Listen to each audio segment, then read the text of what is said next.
नया टॉपिक देखना, विस्कोसिटी। ठीक है, विस्कोसिटी आप समझ रहे होगे।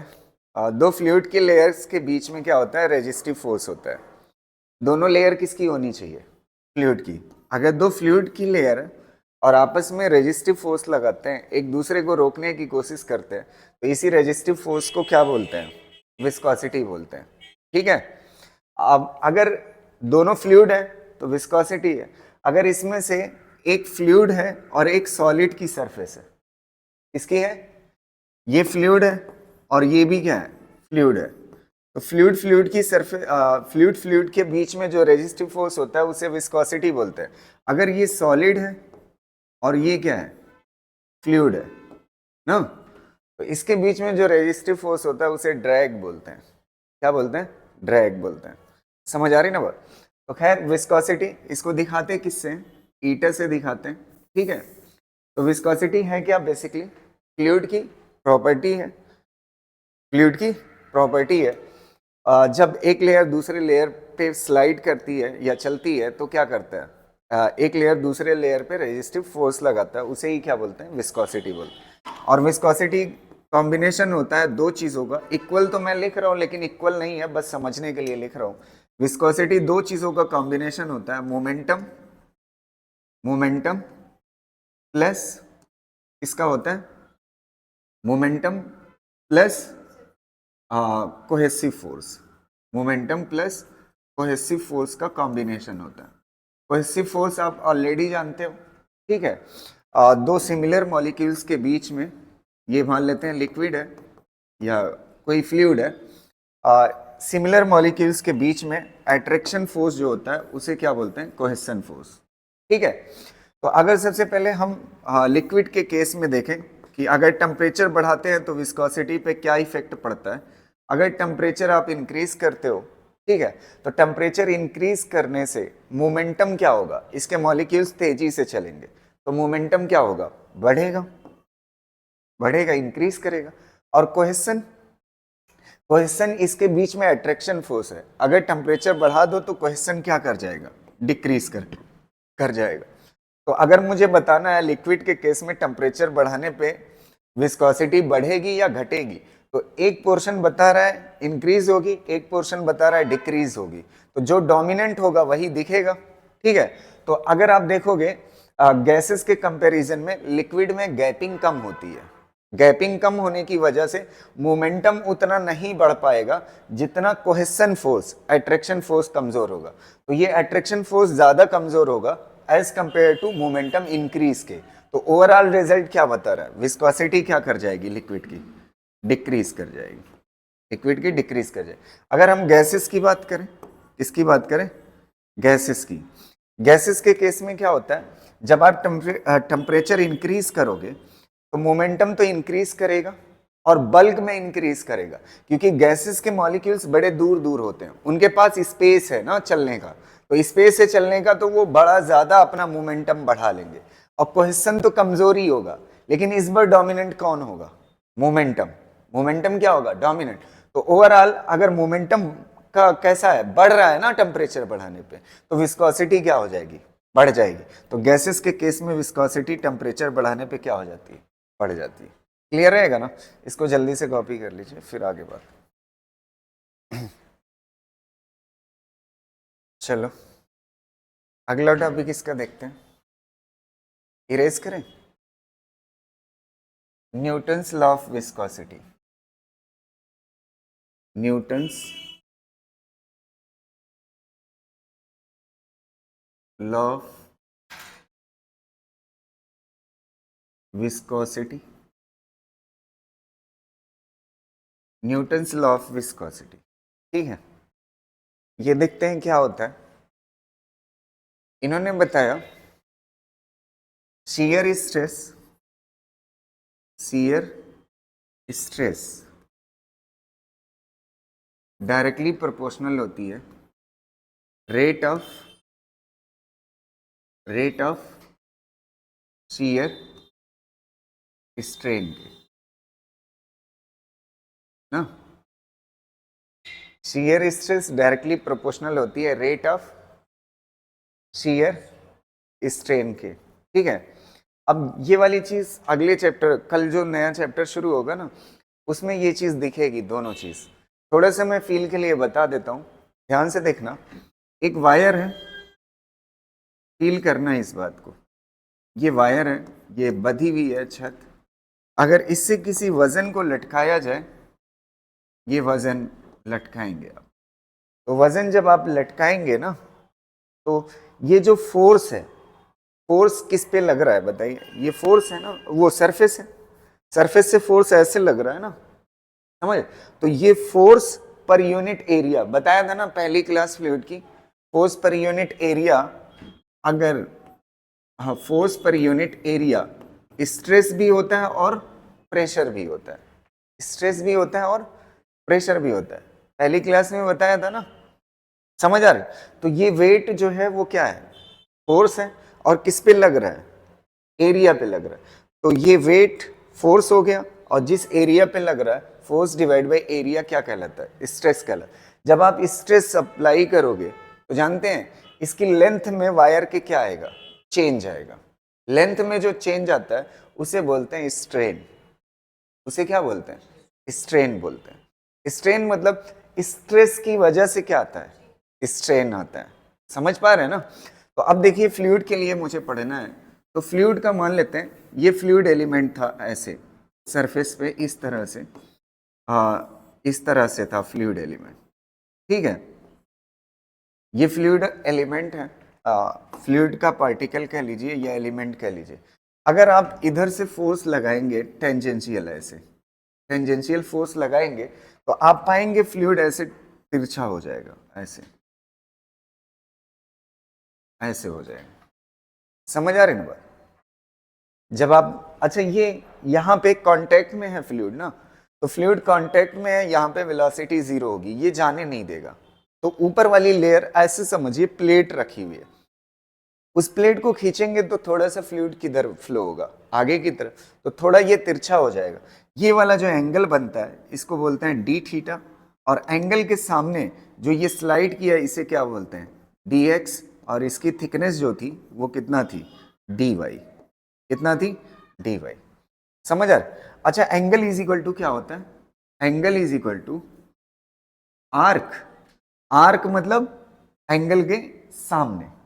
एंगल इज इक्वल टू, यहां पे लिख देता हूं, एंगल इज इक्वल टू होता है arc upon radius. Arc upon radius, तो एंगल की जगह पे क्या हो जाएगा? डी थीटा, और आर्क क्या होता है? एंगल के सामने डी एक्स ना, एंगल के सामने डी एक्स, ठीक है। और एक चीज मैं ये मान के चलता हूं कि ये एंगल बहुत छोटा है। एंगल क्या है? बहुत छोटा है। अगर एंगल बहुत छोटा होगा तो ये वाली लेंथ और ये वाली लेंथ ऑलमोस्ट कैसी होगी? सेम होगी। तो सेम होगी तो यहाँ पे क्या लिख सकते हो? डी वाई लिख सकते हो ना, कोई दिक्कत? ये और ये दोनों, अगर एंगल बहुत छोटा है तो बहुत छोटा होगा तो डी वाई, और ये भी कितने के बराबर होगा? D Y. क्लियर है ना? अब देखो ये एंगल आ गया, इसी को बोलते हैं स्ट्रेन। क्या बोलते हैं? स्ट्रेन ना। मैं जो रॉड से समझाया था ना, उसमें क्या था, इस तरह से पिक्चर लेकर के ऐसे वेट लटक रहा था ना, तो ये स्ट्रेस पैदा कर रहा था, जिससे इसकी लेंथ में क्या आता था? चेंज। ऐसे ही हमने फोर्स ऐसे लगाया ना, तो फोर्स ऐसे लगाया तो ये वाला चेंज आया ना, कितना चेंज आया? D theta. इसी को क्या बोलते हैं? Shear strain. तो स्ट्रेस लगाने से क्या पैदा होती है? स्ट्रेन पैदा होती है। अब इसमें ये वाला वर्ड ना भूलिएगा, रेट लिखा हुआ है। क्या लिखा हुआ है? रेट। तो रेट का मतलब क्या होता है? मैंने फिजिक्स में कई दफा बताया है। रेट का मतलब होता है, पहले शियर स्ट्रेन लिख लीजिए, ये चीज शियर स्ट्रेन है, डी थीटा, डिवाइड बाई कोई भी चीज में change with respect to time क्या कहलाता है? रेट कहलाता है। क्या कहलाता है? रेट कहलाता है। तो ये चीज हो गई शियर स्ट्रेन, डी थीटा, और रेट मतलब क्या? Divide by time. समझ? ये डायरेक्टली प्रोपोर्शनल होता है किसके? शियर स्ट्रेस के। शियर स्ट्रेस किससे दिखाते हैं? टाउ से। और टाउ कितने के बराबर होती है? फोर्स पर यूनिट एरिया के। क्लियर रहेगा ना? अब आप देखिए प्रोपोर्शनैलिटी हटाइए, ये न्यूटन्स लॉ ऑफ विस्कोसिटी है, प्रोपोर्शनैलिटी हटाइए, इक्वल आएगा, एक यहाँ पे कांस्टेंट आएगा और यहाँ पे क्या हो जाएगा D theta by d T. इसी को क्या बोलते हैं, विस्कोसिटी। क्या बोलते हैं, विस्कोसिटी। और ये पूरे को क्या बोलते हैं, न्यूटन्स लॉ ऑफ विस्कोसिटी। अगर आप चाहते हैं तो इसकी जगह पे, स्ट्रेस की जगह पे क्या कर लीजिए, फोर्स पर unit area is equal to eta d theta by d t. ये होता है फॉर्मूला। समझ आ रही ना बात, क्लियर रहेगा। बस इसको कर लीजिए, फिर इस पे एक दो क्वेश्चन कर लेते हैं।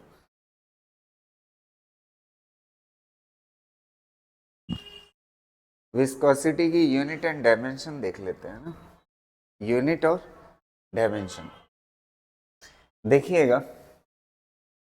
विस्कोसिटी इज इक्वल टू, यहां से विस्कोसिटी इज इक्वल टू क्या हो जाएगा, फोर्स पर यूनिट एरिया ना, फोर्स पर यूनिट एरिया। अच्छा एक काम करते हैं और इसको सॉल्व कर लेते हैं, फाइनल रिजल्ट तक ले आते हैं। यहाँ पे डी थीटा की जगह पे क्या लिख सकते हो आप, डी थीटा की जगह पे d x by d y और क्या हो जाएगा डी टी, इतना हो जाएगा। अच्छा इसकी जगह पे, इसको शियर स्ट्रेस ही रहने दो, इसकी जगह पे d x by d t क्या कहलाएगा, वेलोसिटी ना, eta d v by d y. आपको पता है इसको क्या बोलते हैं, वेलोसिटी ग्रेडियंट, वेलोसिटी ग्रेडियंट ना, वेलोसिटी ग्रेडियंट। एक चीज आप समझिएगा, कोई भी चीज विथ रेस्पेक्ट टू टाइम क्या कहलाती है, रेट, और कोई भी चीज विथ रेस्पेक्ट टू डिस्टेंस क्या कहलाती है, ग्रेडियंट। तो ऊपर क्या आ जाएगा, dx by d t velocity कहलाएगा, velocity with respect to position क्या कहलाएगा, वेलोसिटी ग्रेडियंट कहलाएगा। अब यहां से आप यूनिट निकाल सकते हो, देखना विस्कोसिटी इज इक्वल टू कितना हो जाएगा, ये शियर स्ट्रेस को फोर्स पर यूनिट लेंथ ही रहने दो, कोई दिक्कत नहीं है, वो फोर्स पर unit area, viscosity is equal to क्या हो जाएगा, यहां से फोर्स पर यूनिट एरिया, और ये वाली चीज इधर आएगा तो मल्टीप्लाई में डी वाई बाई क्या हो जाएगा डी वी। अच्छा फोर्स की यूनिट क्या होती है, न्यूटन, और इसकी यूनिट क्या होती है, एरिया की, मीटर स्क्वायर, और डी वाई क्या है, मीटर, और वेलोसिटी क्या है, मीटर पर सेकंड, सेकंड को ऊपर कर लो, मीटर से मीटर क्या हो जाएगा कैंसिल, न्यूटन पर मीटर स्क्वायर को अभी आपने पढ़ा है, प्रेशर नाम से जानते थे, पास्कल, और ये क्या हो जाएगा सेकंड। विस्कोसिटी की यूनिट क्या होती है, पास्कल सेकंड, क्या होती है, पास्कल सेकंड। और इसको ओपन करके लिख सकते हो, विस्कोसिटी की ऐसे भी यूनिट हो सकती है, न्यूटन फोर्स ना, फोर्स को कैसे लिखते हो, केजी मीटर पर सेकंड स्क्वायर, ये हो गया न्यूटन, डिवाइड में क्या है मीटर स्क्वायर, और ऊपर क्या है सेकंड, एक सेकंड से एक सेकंड कैंसिल, मीटर से मीटर कैंसिल, यूनिट क्या हो जाएगी केजी पर मीटर सेकंड। नहीं समझ आई बात, ये ऊपर वाला देखो न्यूटन पर मीटर स्क्वायर सेकंड है, न्यूटन को आप क्या कहते हो केजी मीटर पर सेकंड स्क्वायर। अरे एफ इज इक्वल टू क्या होता है, एम ए, मास का क्या होगा केजी, एक्सेलरेशन का क्या होगा मीटर पर सेकंड स्क्वायर, और फिर उसके बाद क्या बच रहा है मीटर स्क्वायर, और क्या मल्टीप्लाई में सेकंड, एक सेकंड से सेकंड कैंसिल, एक मीटर से मीटर कैंसिल, केजी पर मीटर सेकंड। अब डायमेंशन लिख सकते हो आसानी से, केजी की क्या होगी एम, और नीचे मीटर मतलब एल, और टाइम मतलब टी, ऊपर जाएगा तो क्या हो जाएगा M L minus one T minus one. ये बहुत पूछी जाती है डायमेंशन विस्कोसिटी की, ठीक है, हो गया। यहां से मैं एक बार और रिजल्ट लिख देता हूं अगले पेज में, फोर्स पर unit area is equal to viscosity dv by dy ना, ये होता है, इसको क्या बोल सकते हो आप, शियर स्ट्रेस। तो आप एक चीज और कह सकते हो, shear stress is directly proportional to dv by dy। ये क्या चीज है, shear stress directly proportional to velocity gradient. क्या बोलेंगे, shear stress, shear stress directly proportional to velocity gradient, velocity gradient. अगर पिछले पेज में आकर के देखेंगे तो यहाँ पे क्या था, shear stress directly proportional to rate of shear strain. दो डेफिनेशन है, shear stress directly proportional to rate of shear strain बोलिए, या shear stress directly proportional to velocity gradient बोलिए। दोनों बातें क्या है, सेम है। ये दो बात हो गई, समझ आ रही। एक यूनिट और मैं बता देता हूँ, जो CGS है बहुत फेमस है, पॉइस करके होती है। क्या होती है, poised, one poised. One poised जो होती है वो 10⁻⁻1 kg पर मीटर सेकेंड होती है। कितना होती है, 10⁻⁻1 kg पर मीटर सेकेंड होती है। और अगर 1 सेंटीपॉइस, CP मतलब सेंटीपॉइस, सेंटीपॉइस ना, तो 1 सेंटीपॉइस जो होता है वो 10⁻³ kg पर मीटर सेकेंड होता है। याद रखने का तरीका क्या होगा, अगर पॉइस इतने के बराबर है तो सेंटी मतलब होता है 10⁻², तो कितना हो जाएगा 10⁻³ ठीक है। इसको कर लीजिए, फिर दो क्वेश्चन कर। ये CGS सिस्टम में है, ठीक है, ये वाली या पास्कल सेकंड दो है ना, पास्कल भी तो ऐसा ही है, ठीक है, क्लियर रहेगा ना, पास्कल सेकंड। चलो ये वाला क्वेश्चन देखो, दिखने में बड़ा दिख रहा है लेकिन है कुछ भी नहीं, मेरे ख्याल से शायद NCERT का है, एग्जैक्ट नहीं मुझे। देखो, a metal block of area, इतना एरिया दिया हुआ है, इज कनेक्टेड टू ए इतना kg मास, यहाँ पे इतना kg mass via a string that passes over a massless and frictionless pulley. यहाँ पे पुली है as shown in figure. A liquid with a film of thickness 0.3 mm। आपको पता है ये वाली चीज क्या है, 0.3 mm। ये जो लिक्विड है ना उसकी थिकनेस है, ये लिक्विड, तो मैंने आपको बताया था ये लिक्विड की जो थिकनेस है 0.3 mm, ये dy है ना, ये क्या चीज है, dy। पेज पे जाएं या समझ गए हो, है dy है ना ये, तो थिकनेस इतना है। इस place between the block and the table, ये नीचे टेबल है, ऊपर क्या है, ब्लॉक है, उसके बीच में ये फ्लूइड की लेयर है, समझ आ रही है ना। अब देखो कह रहा है coefficient of viscosity of the liquid, viscosity पूछ रहा है, कोएफिशिएंट विस्कोसिटी का, तो नीट ईटा की वैल्यू पूछ रहा है ना, आराम से निकाल ले जाओ। फोर्स पर unit area is equal to eta dV/dy, यही होता है। अब देखो हर एक डाटा आपको दिया हुआ है, फोर्स की वैल्यू यहां से दी हुई है ना, अरे यही तो खींचेगा इसको, ठीक है, तो यही फोर्स है जो मैंने आपको दिखाया था कि ऐसे लग रहा है सरफेस पे, तो फोर्स कितना mg हो जाएगा, m कितना दिया हुआ है 0.01 और g की वैल्यू कितना 10, डिवाइड बाई एरिया आपको दे रखा है, एरिया कितना है 0.1, ठीक है, इक्वल टू ईटा, अच्छा थिकनेस कितना दे रखी है 0.3 mm मतलब 10⁻⁻3, वेलोसिटी कितना दी हुई है, यहां पे दी हुई है, देखो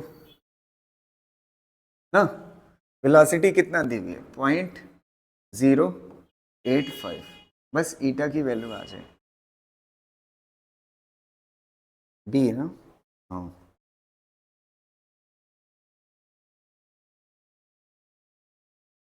बी वाला सही होगा, लिख चुके हैं ना। ये वाला देखो, इसको आप ट्राई करिएगा, मैं आपको हिंट कर देता हूँ, ठीक है, सिर्फ हिंट कर देता हूँ, क्वेश्चन आप लिख लीजिए। Two horizontal plates are placed 1.25 centimetre apart, दो हॉरिजेंटल प्लेट्स हैं, ठीक, और कितने सेंटीमीटर अपार्ट, 1.25 ना, the space between them being filled with oil of viscosity 14 centipoise ना, इसके बीच में क्या भरा हुआ है, ऑयल भरा हुआ है। क्या भरा हुआ है? ऑयल। आपको पता है ये 1.25 क्या हो गया? D y. डी वाई की वैल्यू कितना हो गई? 1.25 ना। और विस्कोसिटी कितना दिया हुआ है? विस्कोसिटी 14 पॉइस है ना। पॉइस मतलब 10⁻⁻1 एसआई सिस्टम में बदल। अब calculate the shear stress in oil. In oil if upper plate is moved with A velocity of इतना, वेलोसिटी भी दे दी, डीवी कितना दे रखी है? डीवी कितना दे रखी है? 2.5 मीटर पर सेकेंड। आपसे शियर स्ट्रेस पूछा है, निकाल ले जाओगे ईटा डीवी बाई डी वाई, निकल जाएगा। क्वेश्चन लिख लीजिए और इसको आप घर से सॉल्व कर लीजिए।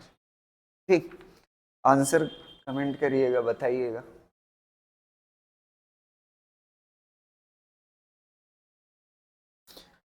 इसका आंसर मैं बता दूं, 2.8 इंटू 10⁻² आएगा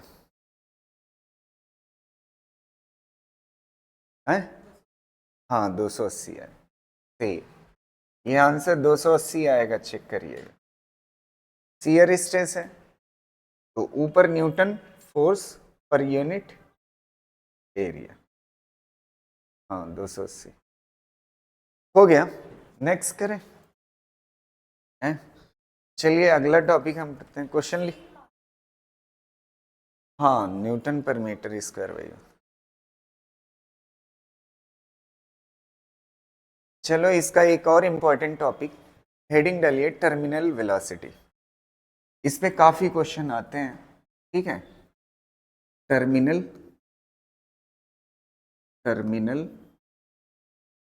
वेलोसिटी, टर्मिनल वेलोसिटी, ठीक है। देखो मान लेते हैं ये कोई कंटेनर है, उसके अंदर कोई फ्लूइड भरा हुआ है, ठीक, फ्लूइड भरा हुआ है। अब इसके अंदर एक बॉल को गिराइए, बॉल को, इसको गिराइए बॉल को, और उसका शेप कैसा हो? स्फेरिकल हो। अब इस बॉल को जब आप इसके अंदर गिराएंगे, नीचे की तरफ क्या लगेगा? mg। ऊपर की तरफ क्या क्या लगेगा बताइए? बायंसी तो लगेगा, बायंट फोर्स, एक फोर्स और लगेगा, नहीं एक और लगेगा, बायंसी तो लगेगा, ठीक है। बायंसी के साथ साथ एक और फोर्स लगेगा जिसका नाम होगा ड्रैग फोर्स। क्या नाम होगा? Drag force. अभी बताया था थोड़ा सा ड्रैग फोर्स के बारे में। वो तो प्रेशर है, वो तो बायंसी में कंसीडर हो गया, ठीक है। बायंसी किसकी वजह से आता है? प्रेशर डिफरेंस की वजह से ना। तो बायंसी तो कंसीडर हो गया। तो जब ये आप ऐसे दौड़ो ना हवा में, ऐसे जब दौड़ते हो तो हवा आपको रोकती है। तो हवा क्या है? फ्लूइड है, और आपकी बॉडी क्या है? सॉलिड है। तो ड्रैग करती है एयर। मैंने आपको बताया था ना, सॉलिड और फ्लूइड के बीच में जो फोर्स लगता है उसे क्या बोलते हैं? Drag force. तो जब ये बॉडी नीचे आना चाहेगी तो इसका शेप कैसा है? स्फेरिकल। तो स्फेरिकल होने की वजह से ये जो फ्लूइड है ना, उसकी सरफेस को रोकने की कोशिश करेगा। तो ऊपर की तरफ एक और अपवर्ड फोर्स लगेगा जिसका नाम क्या होगा? Drag force. और कभी कभी ड्रैग फोर्स का दूसरा नाम विस्कस फोर्स भी बोलते हैं। क्या बोलते हैं? Viscous force. तो ये कौन सा फोर्स है? ड्रैग फोर्स, ड्रैग फोर्स, या फिर विस्कस फोर्स। दो नाम से बुला सकते हैं, ड्रैग फोर्स या विस्कस फोर्स। और ये वाला तो आप जानते हो कौन सा है? Buoyancy force.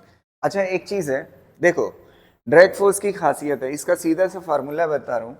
ड्रैग फोर्स का जो फार्मूला होता है वो 6 पाई ईटा आर वी। ईटा क्या है थोड़ा सा बताइए? विस्कोसिटी। क्या है? विस्कोसिटी। तो विस्कोसिटी की वजह से ड्रैग आता है। इसकी वजह से आता है, विस्कोसिटी की वजह से ड्रैग आता है, इसीलिए इसका दूसरा नाम क्या है? विस्कस फोर्स है। पहली बात समझ। एक ड्रैग की खासियत देखिए, वेलोसिटी बढ़ने पे ड्रैग फोर्स बढ़ता है। तो आप ये देख लीजिए, अगर आप एयर में दौड़ रहे हैं, अगर तेजी से दौड़ रहे हैं तो आपका पसीना छूटेगा, है कि नहीं? तो पसीना छूटना मतलब क्या है? और जैसे जैसे वेलोसिटी बढ़ेगी ड्रैग फोर्स बढ़ता है, ड्रैग फोर्स जितना ज्यादा बढ़ेगा उतना ज्यादा आपकी हालत खराब होगी, है कि नहीं? समझ आ रहे हैं? तो ड्रैग फोर्स डायरेक्टली प्रोपोर्शनल होता है किसके? वेलोसिटी। इस पे भी बहुत क्वेश्चन आते हैं, क्लियर रहेगा? अब देखो जैसे जैसे ये नीचे जाएगी बॉडी ना, अच्छा mg इसकी वेलोसिटी को क्या कर रहा था? बढ़ा रहा था। ड्रैग की खासियत देखिए, जैसे जैसे वेलोसिटी बढ़ रही है वैसे वैसे ये बढ़ रहा है, तो ये भाई सब बढ़ा रहे हैं तो ये बढ़ रहा है, समझ आ रहे? तो एक टाइम ऐसा आएगा जब ये दोनों क्या हो जाएंगे? बराबर हो जाएंगे। mg बराबर हो जाएगा किसके? ड्रैग प्लस किसके बराबर हो जाएगा? बायंट के। जब mg बराबर हो जाएगा, समझ आ रहे? आपको पता है उस वक्त ये पार्टिकल कैसी वेलोसिटी गेन कर लेगा? कांस्टेंट वेलोसिटी, रुकेगा नहीं, ये गिर रहा है ना, गिरते वक्त अगर कोई चीज चल रही है तो चलती जाएगी, समझ पा रहे हैं ना? तो इस पे अगर नीचे वाला फोर्स बराबर हो जाए किसके? ऊपर वाले के, तो ये बॉडी किससे गिरने लगेगी? कांस्टेंट वेलोसिटी से। जब कांस्टेंट वेलोसिटी से गिरने लगेगी उसी वेलोसिटी को क्या बोलते हैं? टर्मिनल वेलोसिटी बोलते हैं। समझ गए ना? अब देखो क्या करेंगे, यहाँ पे ड्रैग वाला फार्मूला रखेंगे, यहाँ पे बायंसी वाला फार्मूला रखेंगे, फिर डेरिवेशन करेंगे, फिर आपकी टर्मिनल वेलोसिटी आएगी। तो टर्मिनल वेलोसिटी का सीधा सा फार्मूला हम याद रखेंगे। हाँ, ये वाला फार्मूला आप याद रखिएगा। कैसे आती है टर्मिनल वेलोसिटी? इस फार्मूले से आती है। इस फार्मूले पे क्वेश्चन है, इस पे क्वेश्चन है, अब जो बताने जा रहा हूं उस पे क्वेश्चन। बीच के डेरिवेशन पे तो क्वेश्चन नहीं हो सकता ना, समझ आए? तो ये फार्मूला आप याद रखिएगा। टर्मिनल वेलोसिटी का फार्मूला होता है 2/9, 2 बाई, ये 9 है जी नहीं है, ठीक है? क्या होता है टर्मिनल वेलोसिटी का फार्मूला? 2/9, 9 सही से लिख देना, 9 जीपी, वो जी rho p minus rho F, ठीक है? नीचे विस्कोसिटी और ऊपर रेडियस ऑफ पार्टिकल, ये इतना होता है। समझ आ रही है? पहले इसमें कोई चीज ना छूटने पाए इसको समझ लेते हैं। 6 पाई तो कांस्टेंट है, ईटा विस्कोसिटी है, आर क्या है? बॉल की रेडियस, और वी क्या है? वेलोसिटी। समझ आ रही? वी क्या है? वेलोसिटी। ऐसे इसमें आ जाते हैं, समझ आ रही है ना? ये रेडियस पार्टिकल की ही तो होगी, ठीक है? अब देखो टर्मिनल वेलोसिटी के फार्मूले में 2/9 कांस्टेंट है, जी तो आप पहचानते हो, विस्कोसिटी हो गई। ये किसकी डेंसिटी है? पार्टिकल की। ये किसकी है? जिस फ्लूइड में गिर रहा है। और ये किसकी रेडियस है? पार्टिकल की। ये फार्मूला होता है किसका? टर्मिनल वेलोसिटी का। और टर्मिनल वेलोसिटी कैसी होती है? कांस्टेंट। जब ये ऊपर वाला फोर्स बराबर हो जाता है किसके? नीचे वाले फोर्स mg के बराबर हो जाता है, तो उस वक्त जो वेलोसिटी होती है पार्टिकल की वो कैसी होती है? कांस्टेंट होती है। और वो कांस्टेंट वेलोसिटी को ही टर्मिनल वेलोसिटी बोलते हैं, और इसका फार्मूला ये होता है। समझ आ? अगर इसका ग्राफ बनाते हो तो ग्राफ आगे भी डेरिवेशन है, समझ? तो ग्राफ खाली पूछा जा सकता है, इसलिए आप याद रखिएगा टर्मिनल वेलोसिटी कैसी वेलोसिटी है बताइए? Velocity versus time. अगर आप ग्राफ बनाते हो तो टाइम के साथ कैपेसिटर आप पढ़े हो, चार्जिंग कैपेसिटर। कौन सा? चार्जिंग का। तो जो चार्जिंग का ग्राफ होता है वही नेचर इसका होता है। पहले टर्मिनल वेलोसिटी क्या होती है? ऐसे टाइम के साथ बढ़ती बढ़ती, फिर उसके बाद मैक्सिमम होकर के क्या हो जाती है? कांस्टेंट हो जाती है। और इसी को क्या बोलते हैं? Terminal velocity. समझ आ रहे ना? वेलोसिटी क्या हो रही है? अच्छा ये बताओ, ये mg क्या कर रहा है? वेलोसिटी को बढ़ा रहा है, और ड्रैग क्या कर रहा है? रोक रहा है। तो पहले वेलोसिटी क्या थी? 0, फिर धीरे धीरे वेलोसिटी क्या हो रही है? बढ़ रही। जैसे जैसे वेलोसिटी बढ़ रही है ड्रैग बढ़ रहा है, एक टाइम आएगा दोनों फोर्स क्या हो जाएंगे? बैलेंस हो जाएंगे। तो कहने का सेंस ये है, पहले वेलोसिटी क्या हो रही है? बढ़ रही है, बढ़ते बढ़ते एक टाइम आएगा जब नीचे वाला फोर्स बराबर हो जाएगा किसके? ऊपर वाले के, तो ये अपनी मैक्सिमम स्पीड को पहुंच जाएगा, उसके बाद स्पीड चेंज नहीं होगी। उस स्पीड के ना चेंज होने को ही क्या बोलते हैं? उसी वेलोसिटी को क्या बोलते हैं? टर्मिनल वेलोसिटी बोलते हैं, ठीक है? इसको कर लीजिए, ये ग्राफ याद रखिएगा। आप ये जरूर लिख लीजिएगा, टर्मिनल वेलोसिटी कैसी वेलोसिटी हो? यहां भी लिखा है, यहां भी लिखा हुआ है, कांस्टेंट वेलोसिटी है। हो गया? चलो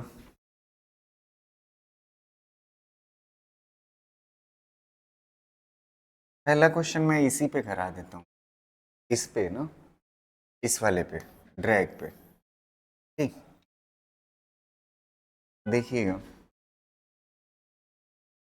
चलो देखो, और वो भी यूज हो जाएगा, रेट किसे कहते हैं, देखना ध्यान से। कह रहा है a small sphere of radius small r falls from rest in a viscous liquid.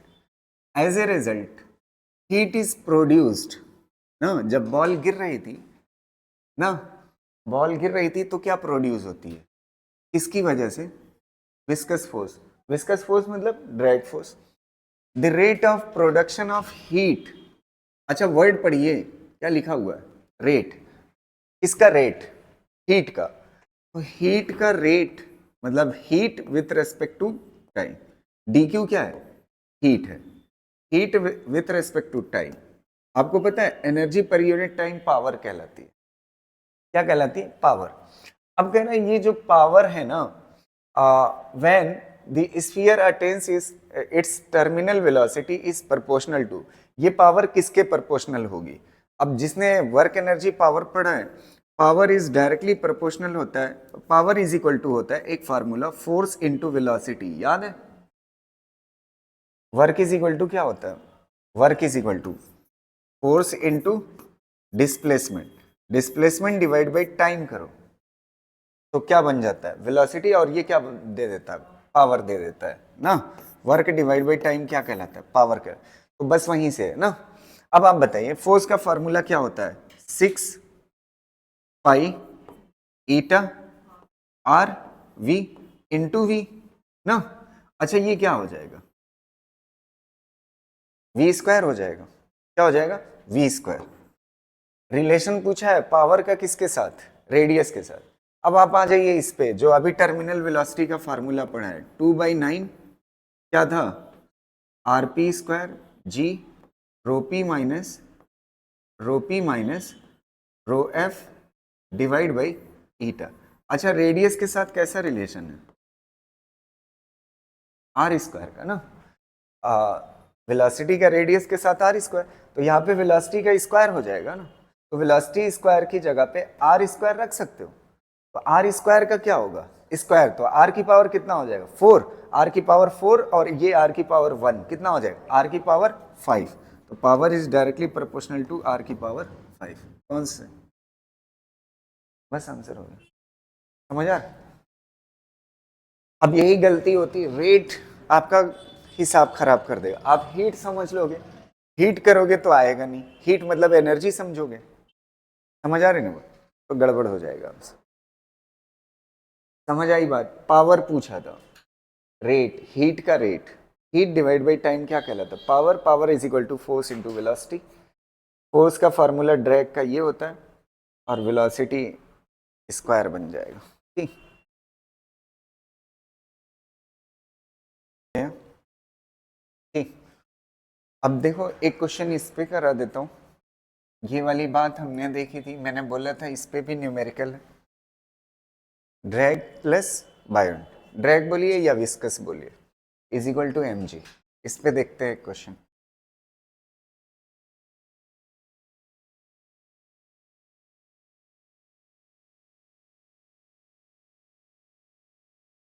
ठीक, देखो, the velocity of a small ball of mass m and density d, density d बोला है, रो नहीं बोला है। बॉल की डेंसिटी कितना है? d है। When dropped in a container filled with glycerine becomes constant after some time. ठीक है, if the density of the glycerine is d/2 then viscous force acting on the ball will be. ठीक है, देखो उस question का, उस फार्मूले का एप्लीकेशन देखिए। कह रहा है ग्लिसरीन थी, ठीक है, एक बॉडी है जिसका मास कितना है? m है, और डेंसिटी कितना है? d है। जब वो ग्लिसरीन के अंदर डाली जाती है तो वो कांस्टेंट स्पीड से गिरती है ना। फिर उसके बाद क्या करते हैं? If the density of the glycerine is d/2, अगर डेंसिटी ग्लिसरीन की कितना है? बॉल की कितना है? d है, और ग्लिसरीन की कितना है? d/2 है। तो आपसे कह रहा है viscous force acting on the ball, viscous force पूछा है, तो विस्कस फोर्स प्लस बायोंट फोर्स बराबर होता है किसके, mg के। ऑप्शन mg में दिख रहा है तो हमें लग रहा है कि वो इक्वेशन से हमारा काम बन जाएगा।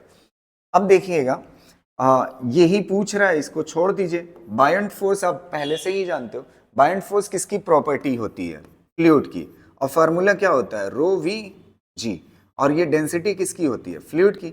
अच्छा, फ्लूइड की डेंसिटी कितने के बराबर है, d/2, और ये क्या होगा, वी जी ना, ये बायोंट फोर्स हो जाएगा। अच्छा ये बताओ, ये वाली चीज क्या है, डेंसिटी इनटू वॉल्यूम, हाँ मास है, डेंसिटी इनटू वॉल्यूम क्या है, मास है, क्या चीज है, मास। तो ये क्या हो जाएगा, mg/2। कोई दिक्कत नहीं ना, एकदम आराम से। यहाँ पे डेंसिटी कितना थी, d/2 रख दिया, और वॉल्यूम और ये g, ठीक है। और डेंसिटी इनटू वॉल्यूम क्या है, मास है। अच्छा मास किसका है, ये dv, बॉडी बॉडी की डेंसिटी कितना है, देखो जो बॉल गिर रही है उसकी डेंसिटी कितना है, d है ना, तो ये मास ऑफ दी क्या है, बॉल है, क्योंकि इधर जो है ना ये भी क्या है, मास ऑफ दी बॉल है, तो इधर भी ये क्या है, मास ऑफ दी बॉल। कोई दिक्कत नहीं है वैसे, तो यहाँ पे कैपिटल एम जी करना पड़ेगा, ठीक है। तो यहाँ पे कितना हो जाएगा, mg/2, क्लियर है। तो यहाँ पे क्या हो जाएगा, mg/2 is equal to mg, तो यहाँ पे कितना हो जाएगा, माइनस करोगे तो कौन सा आंसर हो जाएगा, डी वाला। नहीं समझ आई बात, एकदम साफ साफ दिया हुआ है। डेंसिटी कितना है ग्लिसरीन की, d/2 है ना, तो डेंसिटी की जगह पे d/2, वॉल्यूम की जगह पे वॉल्यूम, g की जगह पे g। अब बॉडी की डेंसिटी और मास ये दिया हुआ था, समझ आए। तो आपको पता है डेंसिटी इज इक्वल टू क्या होता है, मास बाई वॉल्यूम होता है। ये किसका है, बॉडी का, समझ आ रहे। तो डेंसिटी इनटू वॉल्यूम किसके बराबर हो जाएगा, मास ऑफ बॉडी। तो यहाँ पे dv की जगह पे क्या हो जाएगा, मास ऑफ बॉडी। समझ आया कि नहीं, ठीक है। उस फार्मूले पे ये है, ये वाला करें, दिखने में बड़ा है लेकिन है बहुत हल्का क्वेश्चन। कह रहे हैं two small spherical balls having equal masses, दोनों का मास सेम है, are made from material of density ρ1 and ρ2।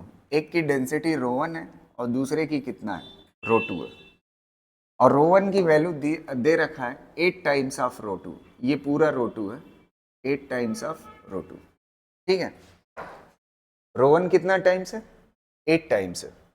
Having radius of 1 mm, having radius of 1 mm and 2 mm, एक की रेडियस 1 mm है और दूसरे की कितना है, 2 mm respectively. They are made to fall vertically from rest in a viscous medium whose coefficient of viscosity equal to eta and whose density is, मतलब fluid की डेंसिटी ये है ना, फ्लूइड की डेंसिटी ये है, और पहली बॉडी की डेंसिटी ρ1 है और दूसरे की कितना है, ρ2 है, और ये वाली चीज क्या दे रखी है, दोनों बॉल्स की रेडियस दे रखी है, क्या दे रखी है, radius. Ratio of terminal velocity, ratio बोला है टर्मिनल वेलोसिटी का, पहले वाले के लिए लिखिए, 1 मिनट, पहले वाले के लिए फार्मूला क्या होता है, 2/9 ना, और क्या होता है जी ना, रो, रो किसका होता है, पार्टिकल का, तो पहले पार्टिकल का ρ1 है, ρ1 की वैल्यू कितने के बराबर है, 8 ρ2 ना, माइनस किसकी डेंसिटी होती है, ρp माइनस ρf होता है ना। फ्लूइड की डेंसिटी कितना है, फ्लूइड की डेंसिटी कितना दे रखी है, 0.1, और कितने के बराबर, इनटू ρ2, कितना हो गया फ्लूइड की डेंसिटी। और रेडियस, रेडियस कितना दिया हुआ है पहले वाले की, 1 mm, मतलब 1 इंटू 10⁻³ डिवाइड बाई कितना होगा, विस्कोसिटी। विस्कोसिटी क्या है, whose viscosity is eta, एक ही फ्लूइड में है दोनों, तो विस्कोसिटी कितना रहेगा, ईटा। अच्छा V2 लिखो, V2 इज इक्वल टू कितना हो जाएगा, 2/9, 2/9 और क्या चीज G। अच्छा रो P पार्टिकल की डेंसिटी कितने के बराबर, रो 2 ना, पहले की रो 1 दूसरे की रो 2, रो 1 की वैल्यू 8 रो 2 दिया हुआ था और फ्लूइड वही है तो कितना हो जाएगा 0.1 रो 2 और विस्कोसिटी वही रहेगी ना। अच्छा इसकी रेडियस कितना दिया हुआ है 2 mm, तो 2 इंटू 10 की पावर -3। रेशियो पूछा है, डिवाइड कर देते हैं, दोनों तरफ डिवाइड करोगे तो क्या क्या कट रहा है, 10 की पावर -3, 10 की पावर -3, 2/9, 2/9 जी, ईटा ईटा कैंसिल ना। इधर क्या बचेगा, 8 रो 2 में से 0.1 रो 2 जाएगा तो कितना बचेगा 7.9 रो 2 डिवाइड बाई, यहां से कितना बचेगा, रो 2 में से 0.1 रो 2 जाएगा तो कितना बचेगा 0.9 रो 2 इंटू 2 बचेगा ना, ये 2 छूटने ना पाए, रो 2 से रो 2 क्या हो जाएगा कैंसिल। अब देखिए कौन सा ऑप्शन मैच करेगा, बताइएगा। ये कितना हो जाएगा 7.9 डिवाइड बाई 1.8, कौन सा,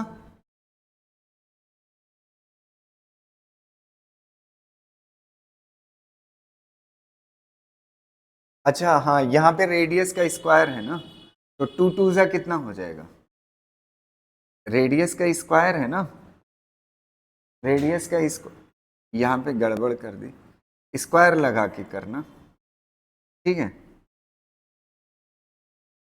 स्क्वायर है ना, ये 10 की पावर -3, 10 की पावर -3 कट कर सकते हो, तो ये 2 की पावर 2 कितना हो जाएगा 4 हो जाएगा, तो कितना हो जाएगा 3.6, पॉइंट हट जाएगा कौन सा से, क्लियर रहेगा ना। अच्छा क्वेश्चन है, simple.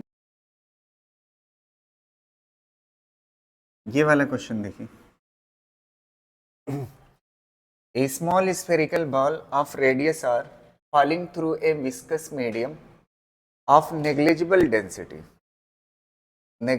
density has terminal velocity v.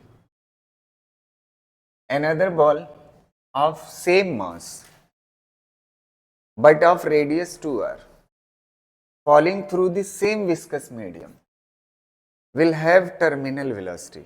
ये 1 मिनट क्वेश्चन समझ लीजिए फिर करिए, ये अच्छा क्वेश्चन है, इसमें गलती हो सकती है, ध्यान से सुनना। एक बॉल है जिसकी रेडियस कितना है आर है, स्मॉल आर, वो विस्कस मीडियम में जब उसको गिराया जाता है ना, अच्छा विस्कस मीडियम की डेंसिटी कैसी है, नेग्लिजिबल। तो सबसे पहले टर्मिनल वेलोसिटी के फार्मूले पे आइए, 2/9 और क्या होता है g rho p minus rho f into r का स्क्वायर डिवाइड बाई क्या होता है विस्कोसिटी। अच्छा फ्लूइड की डेंसिटी 0 है, नेग्लिजिबल ना, इसकी डेंसिटी नेग्लिजिबल है। अब कह रहा है टर्मिनल वेलोसिटी कितने के बराबर है, v के बराबर पहले केस में। अगर बॉल का मास वही रहे, बॉल का मास नहीं चेंज करना है, बॉल का मास वही रहे और रेडियस कितनी हो जाए बॉल की, कितना हो जाए 2r, मास वही रहे और 2r हो जाए रेडियस, आपको पता है वॉल्यूम चेंज कर जाएगा। रो इज इक्वल टू क्या होता है, मास डिवाइड बाई वॉल्यूम होता है। मास तो वही है बॉडी का, रेडियस चेंज हो गई तो वॉल्यूम चेंज हो जाएगी, जिससे बॉडी की डेंसिटी क्या हो जाएगी, चेंज हो जाएगी ना। तो इससे पता चलता है टर्मिनल वेलोसिटी दो चीजों पे डिपेंड कर रही है, जानते हैं किस पे, एक तो रेडियस पे और दूसरे किस पे डिपेंड कर रही है, डेंसिटी ऑफ पार्टिकल। ये तो 0 हो चुका है ना, डेंसिटी ऑफ पार्टिकल के। अच्छा ये बताओ पार्टिकल नॉर्मली कैसा लेते हैं हम, स्फेरिकल लेते हैं, कैसा लेते हैं स्फेरिकल। तो अगर आपका पार्टिकल स्फेरिकल है तो स्फेरिकल में एक चीज आप बताइए, डेंसिटी इज इक्वल टू क्या होता है, मास डिवाइड बाई वॉल्यूम, और स्फीयर का मास कितने के बराबर होता है 4/3 लिखने से बेहतर ऊपर लिख लीजिए 4/3 पाई r क्यूब। मतलब डेंसिटी जो होती है वो इनवर्सली प्रोपोर्शनल होती है किसके, आर क्यूब के। अच्छा यहाँ पे थोड़ा सा इसको स्मॉल आर कर लो, रेडियस ही तो है बॉल की ना। डेंसिटी कैसा रिलेशन रखती है रेडियस के साथ, डेंसिटी कैसा रिलेशन रखती है रेडियस के साथ, आर क्यूब। तो यहाँ पे वेलोसिटी डायरेक्टली प्रोपोर्शनल है। बाकी देखिए 2/9 जी विस्कोसिटी ये सब क्या है, कांस्टेंट है। आर स्क्वायर और किसके, डेंसिटी ऑफ पार्टिकल। अच्छा डेंसिटी ऑफ पार्टिकल की जगह पे आप क्या लिख सकते हो, कैसा रिलेशन है, 1/r³ का। तो ये कट जाएगा, कैसा बचेगा, मतलब टर्मिनल वेलोसिटी कैसी है, इनवर्स रिलेशन रखती है किसके साथ, आर के साथ। तो एक बात बताइए, अगर मास वही है, देखो मास को हमने कांस्टेंट लिया है ना, नहीं समझ आ रही बात, एक बार फिर मैं बता रहा हूं। टर्मिनल वेलोसिटी का फार्मूला ये है, ठीक।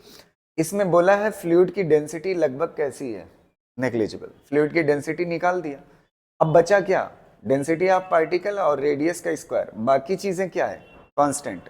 तो वेलोसिटी डायरेक्टली प्रोपोर्शनल है दो चीजों के, डेंसिटी और किसके, रेडियस के स्क्वायर के। बाकी विस्कोसिटी जी 2/9 ये सब क्या है, कांस्टेंट। अब डेंसिटी इज इक्वल टू क्या होता है, मास डिवाइड बाई वॉल्यूम। इन्होंने क्या बोला है, मास कैसा है, मास पढ़िए, सेम मास मतलब मास कैसा है, कांस्टेंट है। तो डेंसिटी इनवर्स रिलेशन रखती है किसके साथ, आर क्यूब के साथ। तो डेंसिटी की जगह पे क्या लिख सकते हो, 1/r³। आर स्क्वायर कैंसिल, एक आर बचेगा। तो टर्मिनल वेलोसिटी का रिलेशन आर के साथ कैसा है, इनवर्स है ना। तो आपने मास को कांस्टेंट रख करके रेडियस को कितना किया था आपने, आर से कितना किया था, 2r। तो अगर रेडियस को r से 2r करोगे तो इनवर्स रिलेशन है ना, तो वेलोसिटी कितना हो जाएगी, अरे r की जगह पे कितना हो जाएगा 2r, तो वेलोसिटी कितना हो जाएगी, आधी। तो कौन से सही हो जाएगा, ये वाला। नहीं समझ आई बात, एकदम सिंपल सा है। मास को क्या रखा गया है, कांस्टेंट। डेंसिटी का रिलेशन कैसा है, आर के साथ ऐसा है, और रेडियस का स्क्वायर तो पहले से ही था, ये कट जाएगा, कैसा बचा, velocity is inversely proportional to r. तो आर को आपने क्या किया है, 2 गुना। तो आर को 2 गुना करोगे तो वेलोसिटी आधी हो जाएगी, सिंपल सा।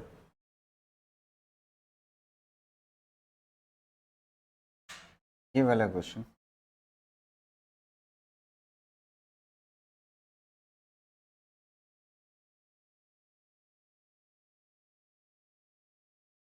ये वाला देखिए, if terminal speed of A sphere of gold, जिसकी डेंसिटी कितना है गोल्ड की, 19.5 kg पर मीटर, इज 0.2 मीटर पर second in A viscous liquid, जिसकी डेंसिटी कितना है, लिक्विड की इतना है। Find the terminal speed of A sphere of silver, जिसकी डेंसिटी इतना है, of same size in the same liquid.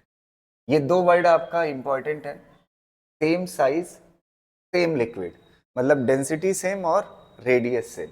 आपसे क्या पूछ रहा है, टर्मिनल स्पीड किसकी पूछ रहा है, सिल्वर की। तो सबसे पहले आप टर्मिनल स्पीड का फार्मूला लिखिए, किसके लिए, गोल्ड के लिए। यहाँ पे टर्मिनल स्पीड का फार्मूला मैं लिख देता हूँ general, 2/9 g rho p minus rho f into r square divide by क्या होता है, डिवाइड बाई ईटा। सबसे पहले आप किसके लिए लिखेंगे, गोल्ड के लिए।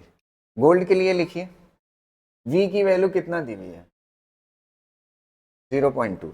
तो 0.2 हो गया V की वैल्यू, 2/9 और क्या G, रो P कितना दिया हुआ है 19.5 माइनस रो F कितना दिया हुआ है, विस्कस लिक्विड 1.5 ना, और क्या बच रहा है, radius r square divide by viscosity eta.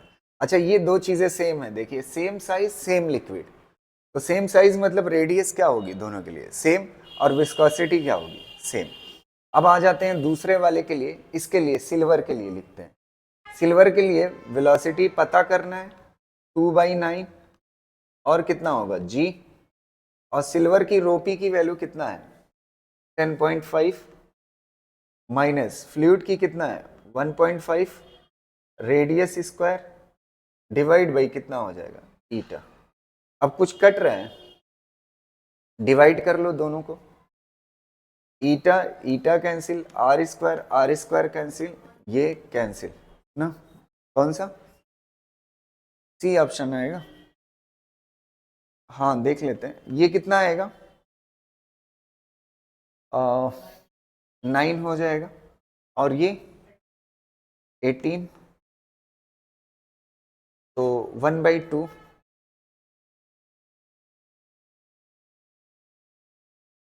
अच्छा हाँ इधर 0.2 है, तो v इज इक्वल टू कितना हो जाएगा, इसको इधर लेके आइए 0.2 डिवाइड बाई 2.1 मीटर पर सेकेंड। कौन सा सही हो गया, अच्छा क्वेश्चन ये भी था, इसी के जैसा ये क्वेश्चन है, ये आपके लिए होमवर्क है, आप कर लीजिएगा, ठीक है, बहुत ही सिंपल सा है, मेरे ख्याल से अभी आंसर आ जाएगा।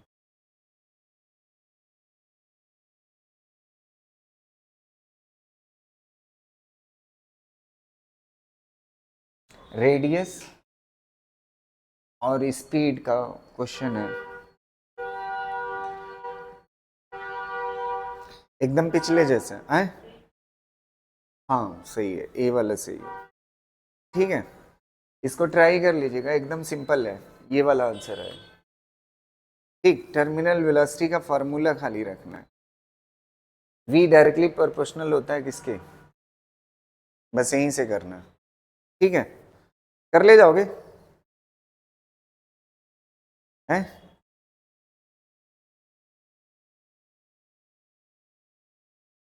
हाँ मतलब हाँ, तो इसको इक्वल कर लो, के कर लो आर स्क्वायर नो, एक बार पीडीएफ में भेजूंगा, इसमें एक क्वेश्चन होमवर्क के लिए, उसको आप ट्राई करिएगा, कल अगर नहीं होगा तो डिस्कस कर लेंगे ना। एक क्वेश्चन इसको कर लेते हैं, two rain drop of same radius coalesce before doing so each was moving with terminal velocity v, ठीक है, दो रेन ड्रॉप है जिनकी रेडियस कैसी है सेम है, दोनों की सेम रेडियस है, ठीक है, अब ये दोनों जुड़ करके एक बड़ी रेडियस की ड्रॉप बना लेते हैं ना, और इसकी रेडियस क्या ले लेते हैं कैपिटल आर, पहले रेडियस कितना थी दोनों की स्मॉल आर ना, दोनों की कितना थी स्मॉल आर, अच्छा दोनों की टर्मिनल वेलोसिटी पहले कितना थी v, अब जब जुड़ करके ये बड़ी ड्रॉप बन जाएगी, तब वो अगर फॉल करे तो उसकी टर्मिनल वेलोसिटी कितनी होगी, समझ आ रही ना, इसको ट्राई करिए, ये अच्छा क्वेश्चन है थोड़ा सा, हुआ कुछ डी, हाँ डी से, पहले हम क्या करेंगे इसका, देखो टर्मिनल वेलोसिटी का फार्मूला लिख लो, क्या होता है 2/9 general formula g rho p minus rho f r square divide by eta, ये होता है जनरल फार्मूला। अब पहले आप बड़े वाले ड्रॉप के लिए लिखिए, बड़े वाले के लिए v1 इज इक्वल टू 2/9 ना, 2/9 और कितना हो जाएगा g ना, अच्छा डेंसिटी तो वही रहेगी, मिक्स करने के बाद ऐसा नहीं कि दो मिल करके बनेंगे तो चेंज हो जाएगा, समझ आ, तो ये क्या हो जाएगा रो पी माइनस रो एफ, और ये क्या हो जाएगा रेडियस कितना हो जाएगा आर स्क्वायर डिवाइड बाई क्या हो जाएगा ईटा, पहला केस हो गया, ठीक है, दूसरे केस में v2 जब आप लिखेंगे 2/9 g rho p minus rho f, और क्या हो जाएगा small r square divide by eta, ना। अब बाकी सब कैंसिल हो जाएंगे, समझ आ रहे ना, सब कैंसिल हो जाएगा डिवाइड करने के बाद, इतनी चीजें कैंसिल हो जाएगी। इधर क्या बचेगा, कैपिटल आर स्क्वायर, इधर क्या बचेगा, स्मॉल आर स्क्वायर, ठीक है। और इधर V2, ध्यान से सुनना, एक मिनट, एक चीज गलती ना हो, इसको मैंने V1 लिया है, मतलब इसको 1 बोला है और इसको क्या बोला है, 2 बोला है, तभी तो इसकी रेडियस स्मॉल आर लिया है, ठीक है। कंफ्यूजन तो नहीं हो रही है। अगर आप कहें तो इसको 1 ले ले, ठीक है, इसको 2 ले ले, नहीं समझ पा रहा, चल जाएगा ना, कोई दिक्कत नहीं। चलो, इसको हमने 1 माना है और इसको क्या माना है, 2 माना है। अब देखिए V1 divide by V2, V1 divide by V2 की वैल्यू कितना दी हुई है, V, और यहाँ पे कितना हो जाएगा, r square divide by small r square. मुझे आर स्क्वायर को हटाना है, ये स्मॉल आर को हटाना है, ताकि मेरा आंसर आ जाए, ठीक है। अगर कैपिटल आर में आ जाएगा तो कट पिट सकता है, मतलब एक में आ जाए, चाहे ये बदल लो चाहे इसको बदल लो, ठीक है। तो इसको बदलने का तरीका क्या होगा, हमें पता है जितना वॉल्यूम इनिशियली होगा उतना वॉल्यूम फाइनली होगा, तो ये कितना होगा 4/3 पाई स्मॉल आर क्यूब। अच्छा, ऐसी कितनी ड्रॉप हैं, 2 हैं, तो 2 से क्या कर लोगे, मल्टीप्लाई, और इसका कितना होगा 4/3 पाई कैपिटल आर क्यूब, ये क्या हो जाएगा, कैंसिल। तो r cube, small r, r को हटाते हैं, r cube is equal to कितना हो जाएगा, आर की पावर 3 डिवाइड बाई कितना 2, तो आर इज इक्वल टू कितना हो जाएगा, इसको तो हटा देगा, क्या बचेगा, आर बचेगा ना। अच्छा, इसकी पावर कितना हो जाएगा, 2 की पावर 1/3, कोई दिक्कत। जब ये r की पावर 3 उधर जाएगा तो कितना हो जाएगा, 1/3, कर देता हूं मैं, r की पावर 3 उधर जाएगा तो कितना हो जाएगा, 1/3, तो ये पावर की पावर मल्टीप्लाई हो जाती है, तो कितना बचेगा, r डिवाइड बाई 2 की पावर 1/3, यही बचेगा, समझ। यहाँ पे रख दीजिए, तो कितना हो जाएगा, आर स्क्वायर डिवाइड बाई, अच्छा ये जो आया है स्मॉल आर, इसका स्क्वायर करना है, तो स्क्वायर करोगे तो कितना हो जाएगा, आर स्क्वायर ना, इसका भी तो स्क्वायर होगा।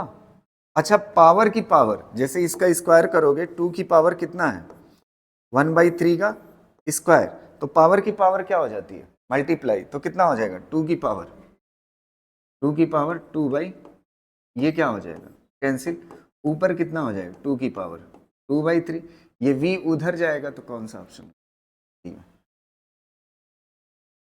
समझ रहे। एक क्वेश्चन इसमें है होमवर्क के लिए, ठीक है, वो आप देख लीजिएगा पीडीएफ में। एक चीज और देखिएगा, हेडिंग डालिए Reynolds number, Reynolds number,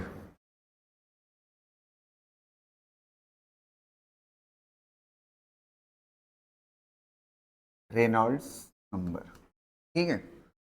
Reynolds number क्या होते हैं, ठीक है, NRE, मतलब रेनॉल्ड नंबर, ये क्या होता है, DV rho divide by eta ना। ध्यान से देखिएगा, इसको कभी कभी ऐसे भी बोला जाता है, ये चीज रट लीजिएगा, inertial force, inertial force divide by, अभी मैं बता रहा हूं क्यों पढ़ते हैं सारी चीजें, विस्कस फोर्स, ये वाली चीज क्या है, ईटा क्या है, विस्कस फोर्स, और इस पूरे को क्या बोला जाता है, इनर्शियल फोर्स। डी क्या होता है, डायामीटर, डायामीटर किसकी, फ्लूइड कहाँ से फ्लो होता है, पाइप से ना, तो पाइप की डायामीटर है। वी क्या है, वेलोसिटी, वी क्या है, वेलोसिटी फ्लूइड की, और रो क्या है, डेंसिटी ना, और ईटा क्या है, विस्कोसिटी। इतना चीजें जानते हैं। जब किसी पाइप से फ्लूइड फ्लो होता है ना, तो वो लैमिनर है, टर्बुलेंट है या ट्रांजिशन है, ये चीज हमें जाननी होती है, तो इस नंबर से हम पता कर लेते हैं।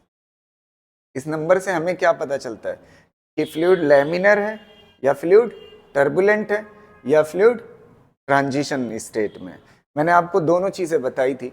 लैमिनर का मतलब क्या होता है, जब एक फ्लूइड की लेयर पे दूसरी लेयर ताश के पत्ते के जैसे, प्लेइंग कार्ड के जैसे स्लाइड करे तो उसे क्या बोलते हैं, लैमिनर फ्लो। और टर्बुलेंट मतलब होता है मिक्स फ्लो। कैसा होता है, मिक्स फ्लो। इसके लिए एग्जांपल मैंने बताया था, अगर ऐसे फ्लूइड की लेयर आ रही है तो ये लैमिनर है, लेकिन रास्ते में एक रुकावट लगा दीजिए यहां सामने, तो आप देखेंगे यही फ्लूइड जो है ऐसे गोल गोल घूमने लगेगा, ऐसे घूमने लगेगा, ऐसे। समझ है, ये रुकावट की वजह से ऐसे भंवर बन जाएगी। तो ये क्या हो जाता है, टर्बुलेंट, और ये क्या होता है, लैमिनर। और इसके लैमिनर और टर्बुलेंट के बीच में अगर कोई होता है तो उसे बोला जाता है ट्रांजिशन फ्लो। क्या बोला जाता है, ट्रांजिशन फ्लो।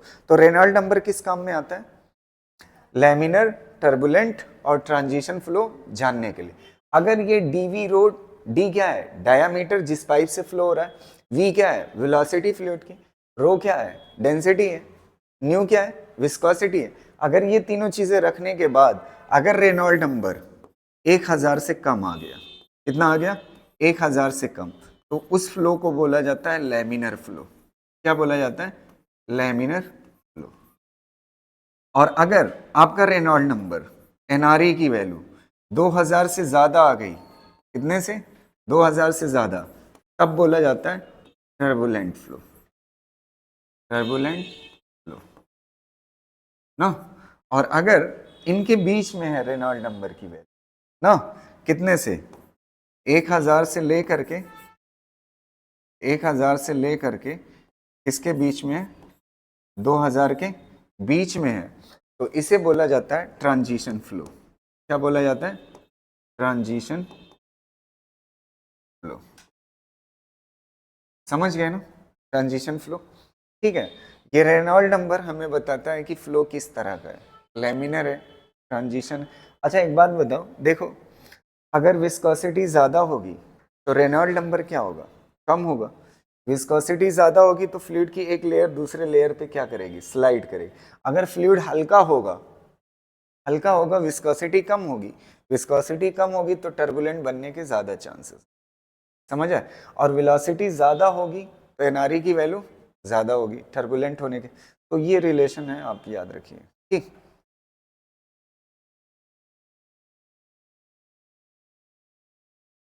बस खत्म है। एक और छोटा सा टॉपिक, जैसे ही इसको पढ़ाया उतना ही बड़ा वो भी। आखिरी बात इस चैप्टर की, ठीक है। एक मिनट सुनना, इससे पहले हमने एक बात पढ़ी थी, अगर आपको याद हो लास्ट क्लास में जाते जाते, कंटिन्यूटी इक्वेशन ना। क्या पढ़ी थी, कंटिन्यूटी इक्वेशन। और कंटिन्यूटी में ये बात हमने देखा था, कंटिन्यूटी के अंदर खासियत क्या होती थी, फ्लो रेट पढ़ा था। Flow rate is equal to क्या होता है, एरिया इंटू वेलोसिटी, और ये चीज़ क्या होती है, कांस्टेंट होती है। तो ये फ्लो रेट मतलब क्या होता है, अगर एरिया इंटू वेलोसिटी लिख रहे हो ना, एक और फार्मूला जहां से ये आता है, ये वॉल्यूम डिवाइड बाई टाइम होता है। क्या होता है, वॉल्यूम डिवाइड बाई टाइम, तो क्या बोलते हो, फ्लो रेट। और ये कितने के बराबर होता है, एवी। ये तब तक की कहानी थी, मतलब ये फ्लो रेट का फार्मूला वो फार्मूला है जब हमें विस्कोसिटी फ्लूइड की ना पता हो ना। अगर हमें विस्कोसिटी पता हो फ्लूइड की ना, अगर विस्कोसिटी पता है तब इसका फार्मूला क्या होगा वो देखना है। उसे ही बोलते हैं पॉइजली इक्वेशन। क्या बोलते हैं, पॉइजली इक्वेशन, पॉइजलीस है क्या, हाँ एक मिनट। पॉइजलीस इक्वेशन क्या होती है, वो क्यों है, जैसे हमने ये कंटिन्यूटी पढ़ा था, कंटिन्यूटी क्या होती है, वॉल्यूम पर यूनिट टाइम किसके बराबर होता है, एरिया इंटू वेलोसिटी के। तब हमें विस्कोसिटी और इन सब चीज़ों की जानकारी नहीं थी, उस वक्त आइडियल फ्लूइड के लिए हमने पढ़ा था कंटिन्यूटी और बर्नौली। अब हमारे फ्लूइड के पास क्या है, विस्कोसिटी अगर हो, और विस्कोसिटी अगर हो, अगर वॉल्यूम पर यूनिट टाइम हम जानना चाहते हैं तो वो फार्मूले को क्या बोलते हैं, पॉइजली इक्वेशन। ये सीधा क्या होता है, वॉल्यूम पर यूनिट टाइम, ये किसके बराबर होता है, वो फार्मूला आप याद रखिएगा, पाई डेल्टा पी एक्स की पावर 4 डिवाइड बाई एक्स ना लिखिए, हमेशा हम आर करते आए ना, रेडियस की पावर 4 और कितना कर लीजिए 8 ईटा एल, ये होता है। एक मिनट रुक जाइए, मैं आपको पहले एक्सप्लेन कर देता हूँ। ये आ गया वॉल्यूम पर यूनिट टाइम, मतलब क्या चीज, फ्लो रेट। फ्लो रेट का formula pi delta P R की पावर 4 8 ईटा एल।